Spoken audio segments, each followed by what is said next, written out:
बिस्मिल्लाहिर्रहमानिर्रहीम। अस्सलाम वालेकुम viewers, welcome to my channel cooking with Malika. उम्मीद है कि आप सब खैर आफियत से होंगे। अल्लाह ताला आपको हमेशा होशराबाद रखे, आमीन सुम्मा आमीन।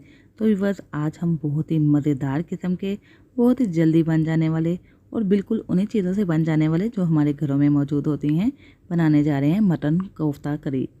बहुत ही टेस्टफुल बनने वाले हैं। ये हमने मटन कोफ्ता करी कैसे बनाए, इंशाल्लाह सारी ही बातें आज आपसे शेयर होंगी। लेकिन उससे पहले आपसे हम्बल रिक्वेस्ट है कि अगर आपको मेरी वीडियो अच्छी लगे तो प्लीज़ लाइक और शेयर कर दीजिएगा। चैनल पर नए हैं तो चैनल को सब्सक्राइब करके बेल आइकन भी प्रेस कर दीजिएगा, ताकि आपको मेरी नई नई वीडियोस की नोटिफिकेशन फ़ौरन से मिल सके, जो फ्री ऑफ कॉस्ट है। तो चलिए बस देख लेते हैं कि हमने मज़ेदार से मटन कोफ्ता करी कैसे रेडी की। इसके लिए एक बाउल ले लेते हैं और इसके अंदर शामिल कर देते हैं कीमा। आधा किलो कीमा है, जिसको हमने धो लिया है। धोने के बाद बास्केट में डाल दिया था और इसका पानी अच्छे तरीके से खुश्क हो चुका है। याद रहे कि कीमा के अंदर सारा ही पानी अच्छे तरीके से खुश्क हो जाना चाहिए, पानी का थोड़ा सा भी ज़रा इसके अंदर मौजूद ना हो। अब हम इसकी मैरिनेशन करेंगे। 1 टीस्पून शामिल कर दिया है लहसुन पाउडर, 1 टीस्पून शामिल कर देंगे अदरक पाउडर। अगर आपके पास ये पाउडर नहीं है तो आप इनका पेस्ट भी शामिल कर सकते हैं। और साथ ही हम इसके अंदर शामिल कर देंगे 2 टेबलस्पून भर के तली हुई प्याज। ये प्याज मैंने मार्केट से ली है, मार्केट्स में ये इजीली अवेलेबल होती है। अगर आपके पास ये प्याज मौजूद नहीं है तो एक मीडियम साइज़ का प्याज लेकर इसको आपने गोल्डन कलर आ जाने तक फ्राई करना है और क्रश करके इसके अंदर शामिल कर देना है। 1 से 1.5 टीस्पून इसके अंदर हम शामिल कर देंगे सूखी मिर्च, जो कि पीसी हुई है। 1 टीस्पून भर के शामिल कर देंगे नमक, या नमक आप अपने टेस्ट के अकॉर्डिंग कम या ज़्यादा कर सकते हैं। 1/4 टीस्पून शामिल कर दिया है हल्दी पाउडर। यहाँ पे तकरीबन 3 से 4 टेबलस्पून मैंने ले लिए थे भुने हुए चने, जिसका पाउडर बना लिया है। इसके अंदर ऐड कर देते हैं 1.5 टीस्पून इसके अंदर शामिल कर देते हैं खुश्क धनिया पाउडर, जो कि रोस्टेड है। और साथ ही 1/2 टीस्पून इसमें शामिल कर देंगे ज़ीरा पाउडर, ये भी रोस्टेड है। 1/2 टीस्पून शामिल कर देंगे गरम मसाला पाउडर, ये भी रोस्टेड है। यहाँ पे मैंने ले लिया है तिक्का मसाला पाउडर। अगर आपके पास है तो आप ऐड कर दें, अगर नहीं है तो आप स्किप भी कर सकते हैं। 1 टीस्पून मैंने तिक्का मसाला पाउडर शामिल कर दिया। 3 से 4 अदद मैंने हरी मिर्चें ऐड कर दी हैं। थोड़े से धनिया के पत्ते शामिल कर दिए हैं और थोड़े से ही पुदीना के पत्ते। तो भी बस धनिया के पत्ते और पुदीना के पत्ते अच्छे तरीके से धोकर आपने इसके अंदर शामिल करने हैं और उनको खुश्क भी कर लेना है। तो चलिए बस स्पाइसेस तो मुकम्मल हो चुके हैं। अब हमने इसकी मिक्सिंग कर लेनी है। अच्छे तरीके से मिक्स करेंगे ताकि सारे ही स्पाइसेस का फ्लेवर अच्छे तरीके से कीमा के अंदर रच बस जाए। हाथों से मिक्स कर लें, या आप चाहें तो स्पून भी ले सकते हैं। हाथों से मिक्सिंग करेंगे तो अच्छी सी मिक्सिंग हो जाएगी। तो बस मिक्स अच्छे तरीके से हमने कीमा को कर देना है और इसको रख देना है थोड़ी देर के लिए मैरिनेट होने के लिए। तकरीबन आधा घंटे के लिए तो आप ज़रूर ही रख दीजिएगा, ताकि सारे ही स्पाइसेस का फ्लेवर कीमा के अंदर आ जाए। अगर टाइम कम है तो आप हैंड टू हैंड भी इसको बना सकते हैं। तो यहाँ पे बस तकरीबन मिक्सिंग हमने सारी मुकम्मल कर ली है। इसको आपने अच्छे तरीके से मिक्स करना है। जैसा कि मैं थोड़ा सा वक्त लगा रही हूँ, तकरीबन 1 मिनट के लिए, तो आप ज़रूर ही मिक्स कर लीजिएगा।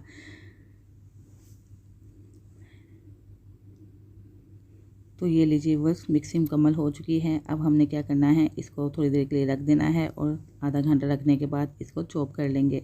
इससे क्या होगा कि सारे ही स्पाइसेस का फ्लेवर भी अच्छे तरीके से आ जाएगा और कीमा भी थोड़ा सा हार्ड फॉर्म में हो जाएगा।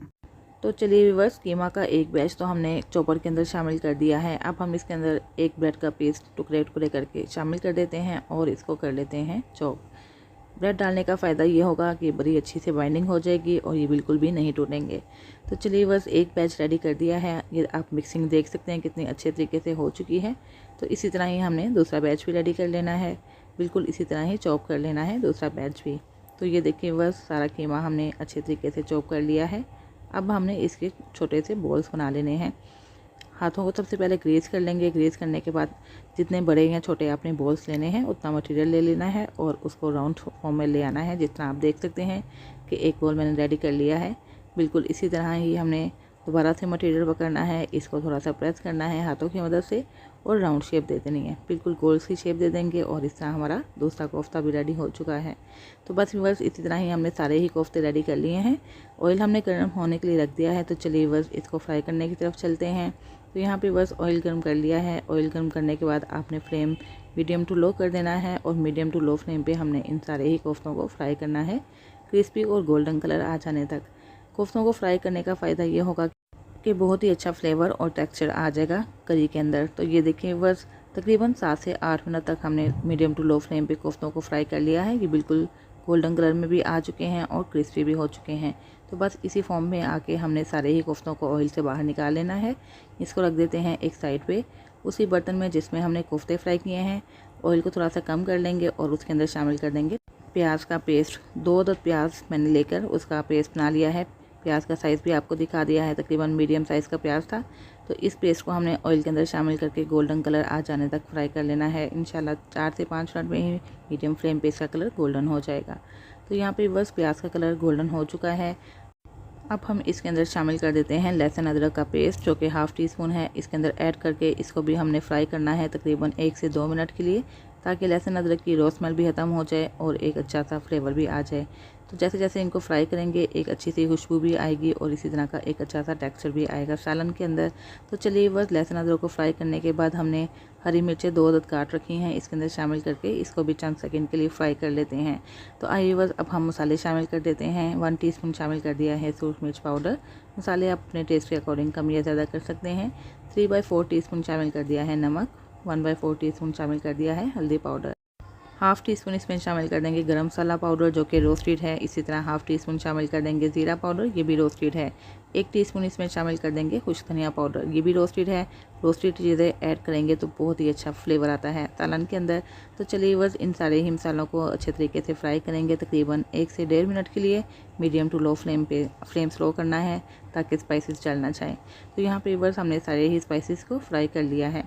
अब हमने इसको भूनने के बाद अच्छे तरीके से क्या करना है, इसके अंदर पानी शामिल कर देना है। जितना पानी आप रखना चाहते हैं, यानी कि जितनी ग्रेवी रखना चाहते हैं उतना ही पानी शामिल कर दीजिएगा। यहाँ पे मैं तकरीबन 1.5 गिलास के करीब पानी शामिल कर देती हूँ। फ्लेम हाई कर देते हैं और हाई फ्लेम पे इसको पका लेते हैं तकरीबन 5 से 6 मिनट के लिए, ताकि बस ये ग्रेवी अच्छे तरीके से थिक हो जाए और अच्छे तरीके से पक भी जाए। तो ये देखिए बस तकरीबन 5 से 6 मिनट गुजर चुके हैं। मीडियम टू हाई फ्लेम पे हमने ग्रेवी को अच्छे तरीके से पका लिया है।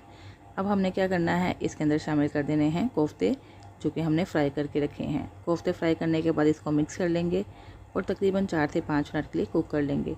ये कोफ्ते तकरीबन कुक हो चुके हुए हैं। जब हमने इनको फ्राई किया है तो तकरीबन 70 to 80% तो ये ऑलरेडी ही कुक हैं।